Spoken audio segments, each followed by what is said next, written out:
आज यो औँसीको दिनमा आमालाई यसो फलफुल चखाम भनेर आएको। अब के दिन्छ तपाईले? अस्ति पनि आएर 2-3 टोलमा चाहिँ तपाईँहरूले कपडा वितरण गर्नुभयो। 1000 जनाभन्दा बढी वितरण गर्नुभयो। यस्तो अप्ठ्यारो बाटोमा सङ्घर्ष गर्दै उहाँहरूको छोराले छोरीले पनि यति गर्नुभएको थिएन होला। आमाको सम्झनामा, सबैको पितृहरूको सम्झनामा एउटा आमा भनेको जन्म दिने आमा हो होइन। यो फलफुल हजुरलाई दिए मैले। हजुरहरूको घर पनि बनाउनु पर्ने रहेछ। हामी यो माता तीर्थ औँसीको दिनमा के प्रतिबद्धता गर्छौँ भने छिटोभन्दा छिटो हजुरलाई यो बारबुर गरेर हजुरहरूको बच्चा बच्चीहरू आनन्दले बस्ने खालको हावाहुरी बतास पानीले केही पनि गर्न नसक्ने खालको एउटा घर बनाइदिन्छौँ हामीले है। आज यो हावाहुरी पनि छ। आज माता तीर्थ औँसीको दिन हामी यो गाउँ घुम्दै घुम्दै आछौँ अनि हजुरलाई यो फलफुल दिउँ। औँसीको दिन यसो फलफुल चखाम भनेर आएको। ल यो फेरि नानी बाबुहरूलाई पनि दिनु है। ल ल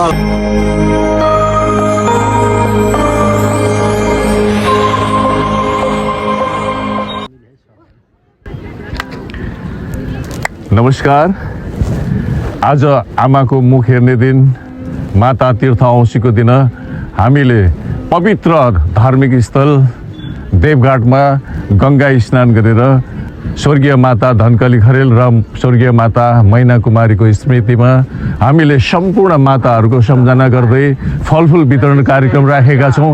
यस फलफुल वितरण कार्यक्रममा यहाँहरू सम्पूर्ण दर्शकहरू सहभागी भइदिनु हुन हामी हार्दिक अनुरोध गर्दछौँ र सम्पूर्णलाई आज माता तीर्थ औँसीको हार्दिक मङ्गलमय शुभकामना। धन्यवाद। नमस्कार। सन्चै हुनुहुन्छ? कति वर्षको हुनुभयो? म 80-90 पुग्यो। 90 पुग्यो? अनि आज औँसीको दिनमा हजुरलाई यसो फलफुल चखाम भनेर ल यसो फलफुल यसो खानु है। है यो मलाई दिनु त, मेरो टाउकोमा आशीर्वाद दिनु। ल धन्यवाद। अहिले लाग्यौँ है बुवा। ल कता हुनु हो? परिचयमा उहाँ सर। नमस्कार। कता हिँड्नुभएको? छोरीको घरमा। बुवा नमस्कार। आज यो औँसीको दिनमा आमालाई यसो फलफुल चखाम भनेर आएको। अब के दिन्छ तपाईले? ल न केही दिन माया दिने, आशीर्वाद दिने। आशीर्वाद दिने छोराहरूलाई। बुवा ल यो फलफुल खानु है। फलफुल खाऊ रे। ल हजुरले बुवाको पनि राखिदिनु। ल बुवा ल आशीर्वाद दिनु। आशीर्वाद मजाले लिनु पर्छ। ल आशीर्वाद दिनु। आमा बुवा भएर मलाई आशीर्वाद दिनु त। ल जय जय होस्, बडा बडा होस्, आगे ताया पुगो, मैले ताया पुगो, किता पुगो, त्यहाँ मन पुग, किता चाहिँ त्यही मन पुगो, सासै दिने होस्। लामो आयु भएर खानु, सासै दिने। ल आहा दिँदैन, कान्छुँदैन। एकदम हजुरका आशिक लागोस्।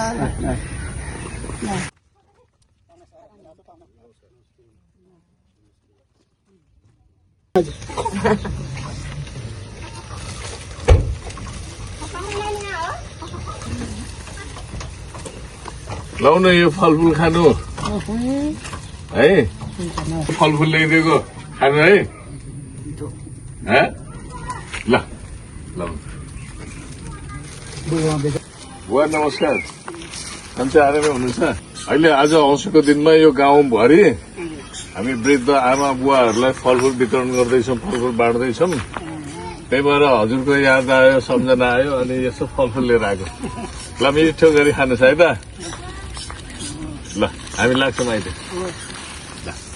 भाइ नमस्कार। यहाँ माथि एकजना वृद्ध आमा हुनुहुन्छ अरे।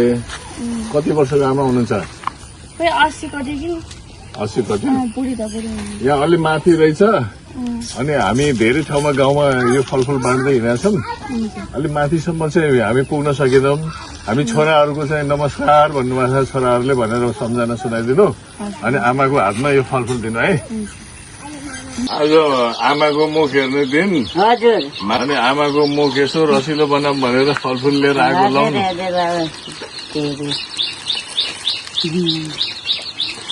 ल यसो फलफुल खाएर यसो आफूलाई यसो फलफुल चखाम भनेर आएको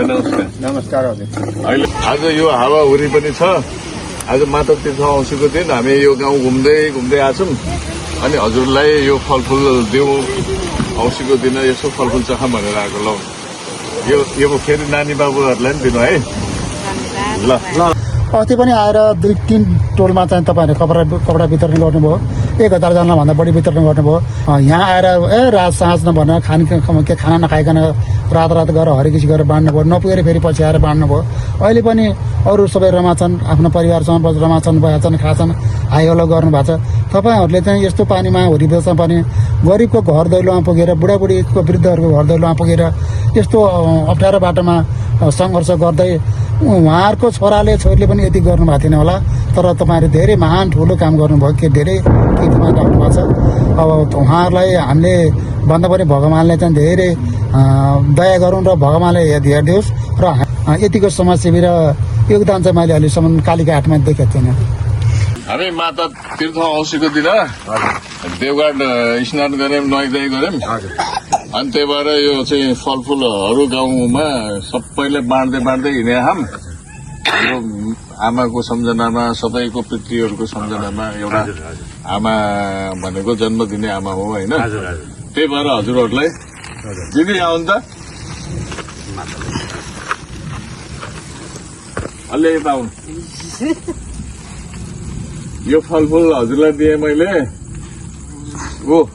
बाँडेर खानु सबै परिवारले है ल भाइ हजुरलाई पनि यो फलफुल दिन्छु मुख मिठो गर्नु है राम्रोसँग खानु ल राम्रोसँग बस्नुहोस् हजुरहरूको घर पनि बनाउनु पर्ने रहेछ हामी यो माता तीर्थ औँसीको दिनमा के प्रतिबद्धता गर्छौँ भने छिटोभन्दा छिटो हजुरलाई यो बारबुर गरेर हजुरहरूको बच्चा बच्चीहरू आनन्दले बस्ने खालको हावाहुरी बतास पानीले केही पनि गर्न नसक्ने खालको एउटा घर बनाइदिन्छौँ हामीले है